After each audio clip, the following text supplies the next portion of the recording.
আসসালামু আলাইকুম রহমতুল্লাহি ওয়া বারাকাতুহু। আজকে আমাদের নুরুল আনোয়ারের ক্লাস শুরু হবে মাওজুউ ইলমি উসুলুল ফিকহ। উসুলুল ফিকহের মাওজুউ ইলমি উসুলুল ফিকহ, উসুলুল ফিকহের মওজুটা কি?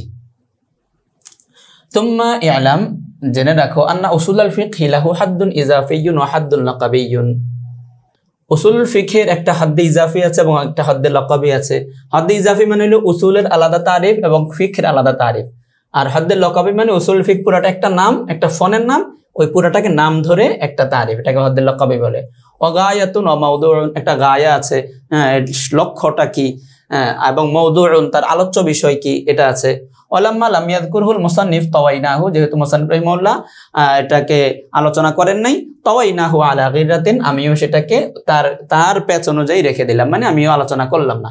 ওয়ালাকিন লা বুদ্দা হুনা মিন আইয়ুলামা, তবে একটা জিনিস জানা দরকার, সেটা হলো আন্না ইলমা উসুল ফিকহ, উসুল ফিকহ কাকে বলে, কোন ইলমকে বলে? ইলমুন, এমন ইলমকে বলে, ইউবহাতু ফিহি, যেই ইলমের মধ্যে আলোচনা করা হয়, আন ইসবাতিল আদিল্লাতি লিল আহকাম, হুকুমের জন্য দলিলকে সাব্যস্ত করা হয়। তাহলে এই উসুল ফিকহ, ইলমে উসুল ফিকহ কাকে বলে? এমন ইলমকে বলে, এমন শাস্ত্রকে বলে যার মধ্যে হুকুমের জন্য দলিলকে সাব্যস্ত করা হয়। তাহলে যেখানে হুকুমের জন্য দলিলকে সাব্যস্ত করা হয়, মানে হুকুম নিয়ে আলোচনা হয়, দলিল নিয়েও আলোচনা হয়। তো ফামাউদুহু, তাহলে তার মওজু কি ইলমে উসুল ফিকহের? আলাল মুখতার, মুখতার কল হইল হুয়াল আদিল্লাতু ওয়াল আহকাম জামিআন, আদিল্লা এবং আহকাম উভয়টাই হইল ইলমে উসুল ফিকহের মওজু। মওজু কি? আলোচ্য বিষয়, যার বিষয়ে আলোচনা করা হয় সেটাই হলো মওজু। তাহলে উসুল ফিকহের মধ্যে কার বিষয় নিয়ে আলোচনা করা হয়? আদিল্লা নিয়ে, দলিল নিয়ে এবং হুকুম নিয়ে, দুইটা নিয়েই তো হুকুমের উসুল ফিকহের মধ্যে আলোচনা করা হয়। এই জন্য এই দুইটাই হলো উসুল ফিকহের মওজু। কেউ কেউ বলেছেন শুধু দলিল হলো মওজু, কেউ শুধু হুকুমকে বলেছেন। উনি বলছেন আলাল মুখতার, দলিল এবং হুকুম দুইটাই হলো মওজু। আল আউয়াল মিন হাইসু ইন্নাহু মুসবিতুন, দলিলটা তো হইলো মওজু কিভাবে? লিআন্নাহু মুসবিতুন, সেই সাবত করে দলিল। ওয়াসানি মিন হাইসু আন্নাহু মুসবাতুন, আর হুকুমটা কিভাবে মওজু হয়? এটা হলো মুসবাতে হিসাবে। তো দোনোটাই হলো মওজু। ওয়াল মুসান্নিফ রাহিমাহুল্লাহ যাকার আহওয়াল আল আদিল্লা ফি সাদরিল কিতাব, আর মুসান্নিফ রাহিমাহুল্লাহ দলিলের সমস্ত আহওয়াল কিতাবের শুরুতে বলেছেন। ওয়া আহওয়াল আল আহকাম ফি আখিরিহি বাদাল ফারাগ মিন আনহা, এবং হুকুমের যত আলোচনা এটা কিতাবের শেষে বলেছেন, দলিলের আলোচনা শেষ করার পরে। ফাকালা রাহিমাহুল্লাহ, তাই তিনি বলছেন যে ইআলাম আন্না উসুল আশ-শারঈ সালাসাতুন, এটা হলো আমাদের এই মতনের এটা বাদ। নুরুল আনোয়ার এখান থেকে ইআলাম আন্না উসুল আশ-শারঈ সালাসাতুন, শরীয়তের যে উসুল এটা হলো তিনটা। শরীয়তের উসুল কয়টা? তিনটা, মানে কোরআন সুন্নাহ ইজমা, কিয়াসটা না। মানে কিয়াসটা না মানে প্রথমে তিনটা বলছেন, কিয়াসকে আলাদা উল্লেখ করবেন, কিয়াসের গুরুত্ব বেশি থাকে, কিয়াসটা এই তিনটা থেকে সাব্যস্ত হওয়ার কারণে। তো ইলাম আন্না উসুল আশ-শারঈ সালাসাতুন, শরীয়তের উসুল হলো তিনটা। ওয়াল উসুল, উসুল কি জিনিস? উসুল জামউ আসলিন, আসলুনের জমা উসুল। আসল কাকে বলে? ওয়াহুয়া মা ইয়াবতানি আলাইহি গায়রুহু, যার উপরে অন্য কিছু নির্ভর করে তাকে আসল বলে। পুরা গাছটা নির্ভর করে কাণ্ডের উপরে এবং এটার যে গোড়া আছে এর উপরে, এই জন্য গোড়াটা হইলো ওই পুরা গাছের আসল। একটা পুরো বিল্ডিং নির্ভর করে কিসের উপরে? শেষের নিচের পাইলিং এবং পিলারের উপরে। তাহলে পাইলিং পিলার এটা হলো ওই বিল্ডিং এর আসল। আর একটা মানুষ দাঁড়িয়ে থাকে তার পায়ের উপরে, তাহলে পাটা হলো মানুষ দাঁড়িয়ে থাকার জন্য আসল। মানে মা ইয়াবতানি আলাইহি গায়রুহু, অন্য জিনিস যার উপর নির্ভর করে দাঁড়িয়ে থাকে সেটাই হলো আসল। তাহলে শরীয়তের উসুল মানে শরীয়ত দাঁড়িয়ে আছে যার উপরে, সেটা হলো শরীয়তের উসুল। শরীয়ত দাঁড়িয়ে আছে কার উপরে? সমস্ত দলিলের উপরে শরীয়ত দাঁড়িয়ে আছে। এই দলিলগুলো হলো শরীয়তের উসুল, আসলা শারঈ। আচ্ছা, তাহলে আসল কাকে বলে? যার উপরে অন্য সব দাঁড়িয়ে থাকে তাকে আসল বলা হয়। ওয়াল মুরাদু বিহা হাহুনা আল আদিল্লাহ, এখানে উদ্দেশ্য হলো দলিল। তাহলে শরীয়ত দাঁড়িয়ে থাকে, পুরা শরীয়ত দাঁড়িয়ে থাকে দলিলের উপরে। দলিল হইলো তাহলে শরীয়তের আসল। আচ্ছা, তাহলে উসুল শারঈ বলেছে তো, শরীয়তের উসুল। এখন শারউন মানে কি? শারউন মানে তিনটা হতে পারে। শারউনের একটা অর্থ হলো শারি'আ, তাহলে কি অর্থ হবে? উসুল আশ-শারিঈ, মানে মাসদার। তো মাসদার কখনো ফাইলের অর্থে ব্যবহার হয়, ইসমে ফাইল, কখনো ইসমে মাফউল, আবার কখনো মাসদার অর্থ ব্যবহার হয় কোনো নাম হিসাবে। তো শারি' এটা হতে পারে, অর্থ হবে কি? উসুল আশ-শারিঈ, শারি' যিনি শরীয়ত প্রণেতা তার উসুল, তার দলিল, মানে আল্লাহ তাআলার দলিল। সালাসাতুন, শারে শরীয়ত প্রণেতার দলিল হলো তিনটা, কোরআন হাদিস ইজমা। অথবা মাশরু, এই আশ-শারঈ অর্থ মাশরু' হতে পারে। মাশরু' মানে বিধান, তো আহকাম এবং বিধান যেগুলো। তাহলে কি অর্থ হবে? উসুলুল মাশরুঈ মানে উসুলুল আহকাম আল মাশরুআ, আহকামে মাশরুআর উসুল, মানে শরীয়তে যত হুকুম দিয়েছে তার উসুল হলো তিনটা, কোরআন হাদিস ইজমা। হ্যাঁ, কোরআন হাদিস ইজমা এগুলো হলো শরীয়তের হুকুম, শরীয়তের দলিল, উসুল, এটা হতে পারে। অথবা উসুল মানে হইলো, আর শরীয়ত মানে হইলো নাম, একটা শরীয়তের নাম, মানে দ্বীন ইসলাম। দ্বীন ইসলামের উসুল হইলো তিনটা। তো এইভাবে শারউনের এখানে তিনটা ব্যাখ্যা করবেন। অশারউ ইন কানা বিমানা শারি', যদি এটার অর্থ শারে এই অর্থ হয়, তাহলে ফাল্লামু ফীহি লিল আহাদ, তাহলে লামটা এর মধ্যে আহাদের জন্য, মানে নির্দিষ্ট, যে কোনো ব্যক্তি না, শারে নির্দিষ্ট, আল্লাহ এবং আল্লাহর রাসূল। আই আল আদিল্লাতুল্লাতি নাসাবাহা শারি'উ দালিলান, ওই আদিল্লা যেটাকে শারে দলিল হিসাবে সাব্যস্ত করেছেন, সেই আদিল্লা হলো তিনটা। উসুলুশ শারি'a সালাসাতুন, তাহলে উসুলুশ শারি'র অর্থ কি হবে?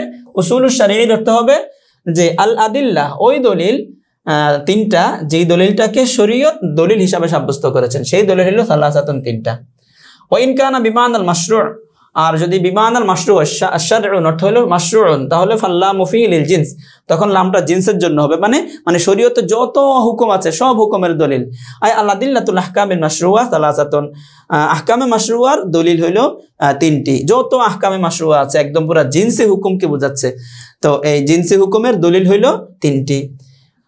ওয়াল আওলা, এই যে দুইটা ব্যাখ্যা করা হলো, শারে আর হলো মাশরু, এই দুইটার থেকে আওলা ব্যাখ্যা হলো আইয়াকুনা শার'উ ইসমান লিদ্দিন, এটা শরীয়ত, এটা ইসমান লিদ্দিন, দ্বীনের একটা নাম, দ্বীন ইসলামের নাম হলো শরীয়ত, এই নাম। ফালা ইয়াহতাজু ইলা তাবিল, সুতরাং এই তাবিল তুবিলের দরকার নাই। তখন অর্থ হবে কি, যে উসুল আদ-দ্বীন সালাসাতুন, দ্বীনের উসুল হলো তিনটা, দ্বীন ইসলামের উসুল হলো তিনটা, দলিল হলো তিনটা। আচ্ছা, এখন একটা কথা হলো যে তিনি উসুল আল ফিকহি না বলে উসুল আশ শারঈ বললেন কেন? এর খোলাসা হইলো আসলে শরীয়ত দুইটা জিনিসের উপরে, বড় বড় দুইটা জিনিসের সমন্বয় শরীয়ত, একটা হলো ইলমুল ফিক আর একটা হলো ইলমুল কালাম। তো উসুলুল ফিক, এটা যেমন ইলমুল ফিকহের উসুল, এটা তেমন ইলমুল কালামের উসুল। এই জন্য তিনি উসুলুল ফিক বললে তো উসুলুল কালাম আরেকটা হয়ে যায়, মানে উসুলুল কালামের আবার আলাদা বয়ান লাগবে। এই জন্য তিনি বোঝাচ্ছেন যে উসুলুশ শারঈ বলে যে এটা, এই উসুলগুলো শুধু ফিকহের না, শরীয়তের যে দুইটা বড় ডাল, দুইটা বড় ময়দান, এই দুটোটারই উসুল এটা। আচ্ছা, ওয়া ইন্নামা লাম ইয়াকুল উসুলুল ফিক, উসুলুল ফিক বলে নাই কেন? উসুলুল ফিকহি সালাসাতুন এমনি বলতো, কিন্তু না বলে উসুলুশ শারঈ সালাসাতুন কেন বললো? লিআন্না হাযিহিল উসুল কামা আন্নাহা উসুলুল ফিক, এগুলো যেমন উসুলুল ফিক, ফাকাযালিকা হিয়া উসুলুল কালাম, আইজন এগুলো উসুলুল কালামও। এই জন্য উসুলুশ শরা বলেছেন, শরা উসুলুশ শারঈ বললে এখানে উসুল ফিকও আসে এবং কালামও আসে, দুটোটারই উসুল এগুলো। তো উসুলুশ শারঈ সালাসাতুন, সেই সালাসাতুন কি কি? আল কিতাবু ওয়াস সুন্নাতু ওয়া ইজমাউল উম্মাহ, এই তিনটা। বাদলুন মিন সালাসাতিন, এটা উসুলুশ শারঈ সালাসাতুন, এই সালাসাতুন থেকে বদল। আও বায়ানুল লাহু, অথবা এটা আতফে বয়ান। ওয়াল মুরাদু মিনাল কিতাব, কিতাব দ্বারা কি মুরাদ? বা'দুল কিতাব মুরাদ, কারণ আমরা জানি পুরা কিতাব শরীয়তে দলিল না, বেশিরভাগই ঘটনা ইত্যাদি বর্ণনা। আর দলিল হইল বিশেষ কয়েকটা আয়াত, বিশেষ কিছু আয়াত, কেউ 500 বলে, কেউ 600, কেউ 700 বলে, সংখ্যা বড় বিষয় না। বাকি বাজ আয়াত হইলো এখানে উদ্দেশ্য, বাজ আয়াতগুলো দলিল, সব তো আর দলিল না, বাকিগুলো তো ঘটনা। ওহুয়া মিকদারু 500 আয়াত, কেউ বলেন এটা হলো 500 আয়াত। লিআন্নাহু আসলুশ শরা, এই 500 আয়াতে হলো শরীয়তের দলিল। ওয়াল বাকি কিসাসুন নাহবিহা, বাকিগুলো কিচ্ছা কাহিনী ইত্যাদি। তো 500 এটা একদম নির্দিষ্ট যে এটা না, কেউ 500, কেউ 600, কেউ 700, কেউ বলেন আসলে এভাবে সংখ্যা উদ্দেশ্য না, যেখানেই কোনো বিধান পাওয়া যাবে সেখানেই। ওয়া হাকাদাল মুরাদ মিনাস সুন্নাহ, সুন্নাহ দ্বারা উদ্দেশ্য হলো বাদুহা, সব হাদিস না, বরং বাজ হাদিস। সেই কতটুকু বাজ হাদিস? ওয়া মিকদারু সালাসাতি আলাফিন, সেটা হলো মাত্র 3000 হাদিস, 3000 হাদিস উদ্দেশ্য, এখান থেকে মাসলা সাব্যস্ত হয়, বাকিগুলো হলো অন্যান্য বিষয়। ওয়াল মুরাদু বিল ইজমা, ইজমা দ্বারা কি মুরাদ? ইজমাউল উম্মাহ, উম্মতি মুহাম্মাদিন সাল্লাল্লাহু আলাইহি ওয়াসাল্লাম, নবী আলাইহিস সালামের উম্মতে মুহাম্মাদি, তাদের ইজমা উদ্দেশ্য। কেন? লি শারাফাতিহা ওয়া কারামাতিহা, উম্মতে মুহাম্মাদের শারাফাত আছে, তাদের কারামত আছে, সম্মান আছে।